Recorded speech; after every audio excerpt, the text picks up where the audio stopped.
正在搜寻宝藏的男人突然发现，前方海域竟有着一架失事的飞机残骸。起初的众人还以为这飞机里肯定有着值钱的东西，可没想到当他们潜入机舱内部后，里面的场景瞬间就令他们傻了眼。没想到这里头竟装满了面粉。很显然，这架飞机正是毒贩用来运输货物的，只是阴差阳错遭遇空难，才坠落到他们寻宝的这片海域。由于首次遇到这种情况，杰克也被吓得不知所措，可同伴约翰却是兴奋不已，甚至还打算拿几包回去偷偷卖掉。但杰克认为这种东西一旦被警方查获，他们必定要将牢底坐穿，这种丧良心的钱他绝不会染指。说着就用小刀将其划破，一股脑就将其倒进了大海里。等回到家后，杰克的女友安娜提议应该报警处理，可这却遭到其余同伴的拒绝，因为一旦报警，那片海域就会遭到警方封锁，届时海底的宝藏也会因此充公，他们连日来的努力也将化为泡影。于是约翰便提议，他们可以将宝藏打捞上来后，再报警处理飞机的事。众人听后也认为这是个不错的办法，于是决定就这样做。谁知约翰的女友黛西却萌生了歪心思，等到隔天他们再次潜入海底寻宝时，黛西就偷偷脱离了队伍，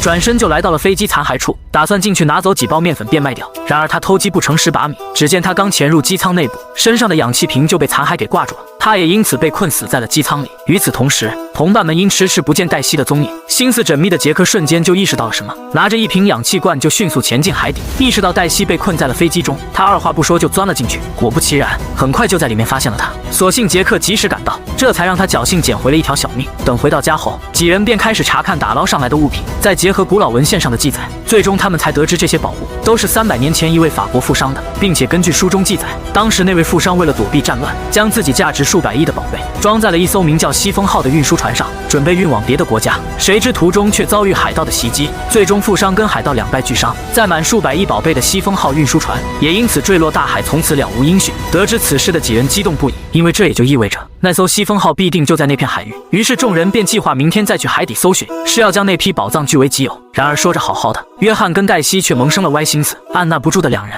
趁着夜色就驾船来到飞机残骸处。原来他们这是打算拿几包面粉去卖点钱，而拿到手的两人隔天便找上当地黑帮准备变卖。可令他们万万没想到的是，这批货竟是当地黑帮丢失的货物。就这样，两人也因此被黑帮给控制住了。而很快杰克就接到了同伴打来的电话，黑老大要求杰克在1个小时内过去见他，声称他在一艘大船上等他，如若不然就将他2个朋友送去西天。为了保障同伴的安全，杰克只好根据指引找上黑老大。而黑老大见状也开门见山，声称他并不想伤害他们，如今的他只想找回丢失的货物。于是黑老大便要求杰克在12小时内将海里的所有面粉打捞上岸，否则就将2个同伴送去领盒饭。而为了同伴的安全，杰克也只能不情愿地应允下来，这才让黑老大暂时放过了他们。可得知此事的女友却无论如何都不愿为黑帮卖命，果断就退出了这次行动。而为了活命，剩下的3人只能硬着头皮前往海底打捞。可就当他们潜入海底干活时，却误打误撞发现了那艘载满宝藏的古代沉船。